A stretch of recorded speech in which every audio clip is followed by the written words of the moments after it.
जय जगन्नाथ सांगवाने आपण माने जानिछन्ति कि आमे जो चिली फ्लेक्स मार्केट रु आणुछन्ति ताहाकु आमे मात्र 5 मिनिट रे घरे बनाई पारिबा।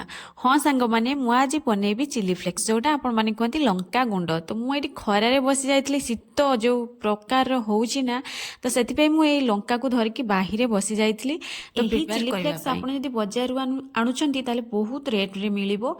तो आपण मात्र 5 मिनिट रे फ्रेश एंड प्योर बनाई पारिबे। पैसा भी बंची जाई पारिबो आउ आमे बहुत भल जिनस भी निज हाथ रे प्रिपेयर करके रखिपार आ बहुत दिन स्टोर होगी रहिबो। एथिपाई आमको किछि लाल फ्रेश लंका नहीं जिबा।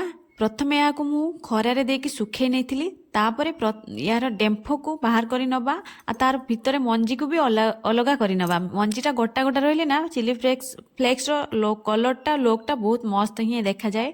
साथी रे आपण काश्मीर लाल मिर्च नहीं पारिबे किंतु मु मिसई नाही काहेकि ना हमर एटा देसी लंका थिला बहुत सुंदर थिला। देखंतु ता कलर रु आपण जानि पारथुए। आपण चाहिले लंकार चोपा गुडी को हल्का भाजी नेबे किंतु मु भाजी नथिली काहेकि ना मु खरार देथिली से पूरा क्रिस्पी हे जाइतला। मु ताकू नेके ग्राइंडर रे हल्का पेस्ट करिवे बेसी करिवे तापर काडी रखिथिबा मंजी को से पेस्ट सहित मिसाई नेबे आ स्टोर करी रखिदेबे। हाको आपण विभिन्न वे रे व्यवहार करि परिबे किंतु आम बाबू को आलुपोड़ा पसंद बोली मु तांको एटा प्रस्तुत कर देथिले आलुपोड़ा रे पकेई बोली। हाँ सांग माने आपण माने एमिति केबे प्रस्तुत घर करंतु आ बहुत सारा पैसा सेविंग्स करंतु।